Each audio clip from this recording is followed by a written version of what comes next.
Saudara-saudaraku yang terkasih, hari ini kita akan mendengarkan bacaan pertama dari Kisah Para Rasul.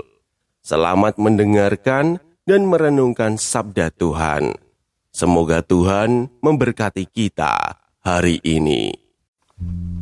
Bacaan dari Kisah Para Rasul.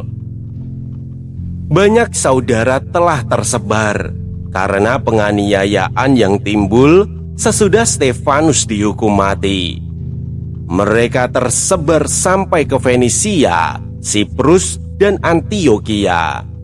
Namun mereka memberitakan Injil kepada orang-orang Yahudi saja. Akan tetapi di antara mereka ada beberapa orang Siprus dan orang Kirene yang tiba di Antiokhia dan berbicara juga kepada orang-orang Yunani. Mereka ini memberitakan Injil bahwa Yesus adalah Tuhan. Tangan Tuhan menyertai mereka, dan sejumlah besar orang menjadi percaya dan berbalik kepada Tuhan. Maka sampailah kabar tentang mereka itu kepada jemaat di Yerusalem. Lalu jemaat di Yerusalem itu mengutus Barnabas ke Antiokhia. Setelah Barnabas datang dan melihat kasih karunia Allah, bersukacitalah ia. Ia menasehati mereka supaya mereka semua tetap setia kepada Tuhan. Karena Barnabas adalah orang baik, penuh dengan Roh Kudus dan iman, sejumlah orang dibawa kepada Tuhan. Lalu pergilah Barnabas ke Tarsus untuk mencari Saulus. Dan setelah bertemu dengan dia, ia membawanya ke Antiokhia. Mereka tinggal bersama-sama dengan jemaat itu 1 tahun lamanya, sambil mengajar banyak orang. Di Antiokhialah, murid-murid itu untuk pertama kalinya disebut Kristen. Demikianlah sabda Tuhan.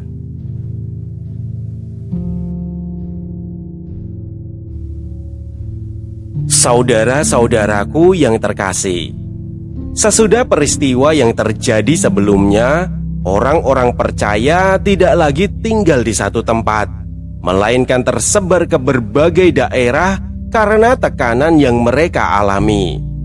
Dari luar, keadaan ini terlihat seperti sesuatu yang merugikan. Apa yang sebelumnya mulai terbentuk seolah-olah terpecah dan kehilangan arah. Namun yang terjadi justru berbeda. Kemanapun mereka pergi, mereka tetap membawa kabar tentang Yesus Kristus. Awalnya mereka hanya berbicara kepada sesama mereka, tetapi kemudian ada yang mulai melangkah lebih jauh dengan berani menyampaikan kabar itu juga kepada orang-orang di luar kelompok mereka. Dan disitulah sesuatu yang baru mulai terjadi. Banyak orang menerima, banyak yang mulai percaya, dan jemaat pun bertumbuh. Ketika kabar itu sampai ke Yerusalem, mereka mengutus Barnabas untuk melihat apa yang sedang terjadi. Ketika ia datang, ia tidak menilai dengan kecurigaan. Ia melihat dan mengenali bahwa Tuhan sedang bekerja di sana. Ia bersukacita. Ia menguatkan mereka, mendorong mereka untuk tetap setia, dan bahkan mencari Saulus untuk bersama-sama membimbing jemaat yang sedang bertumbuh itu. Dan di tempat itulah untuk pertama kalinya mereka disebut Kristen. Peristiwa ini sungguh dekat dengan hidup kita. Ada situasi yang tidak kita rencanakan, yang memaksa kita keluar dari tempat yang nyaman, bahkan terasa seperti kehilangan arah. Namun tidak semua yang terlihat seperti kehilangan benar-benar berarti sebuah akhir. Dari peristiwa ini terlihat bahwa apa yang tampak seperti tekanan justru bisa menjadi jalan bagi sesuatu yang baru untuk bertumbuh. Namun perikop ini tidak berhenti di situ saja. Ada satu sikap yang terlihat jelas dari Barnabas. Ia tidak hanya melihat apa yang terjadi, tetapi mampu mengenali bahwa itu adalah karya Tuhan, lalu memilih untuk terlibat di dalamnya. Ia hadir, menguatkan, dan ikut membangun.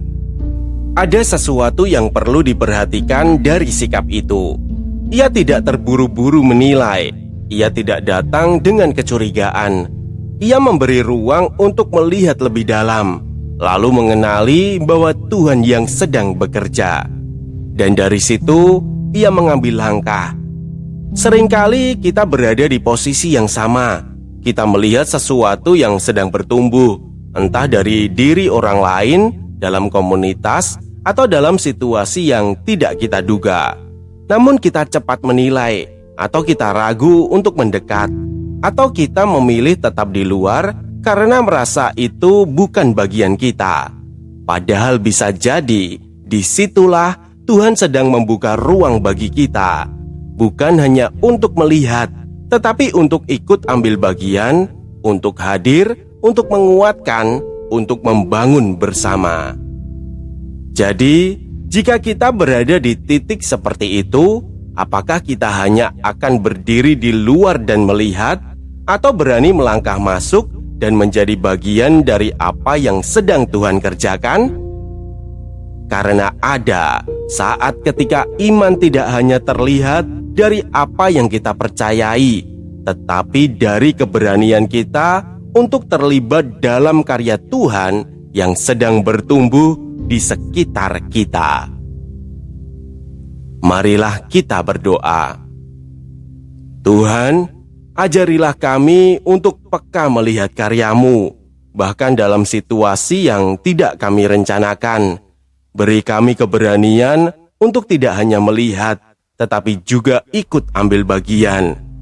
Bentuklah kami agar setia dalam setiap kesempatan yang Engkau berikan, agar hidup kami boleh dipakai dalam karya-Mu. Amin. Jangan biarkan sabda ini berhenti di kamu. Jika hari ini kamu merasa Tuhan berbicara padamu lewat bacaan ini, bagikanlah. Sebab setiap kali kamu meneruskan sabdanya, kamu sudah ikut ambil bagian dalam karya pewartaan.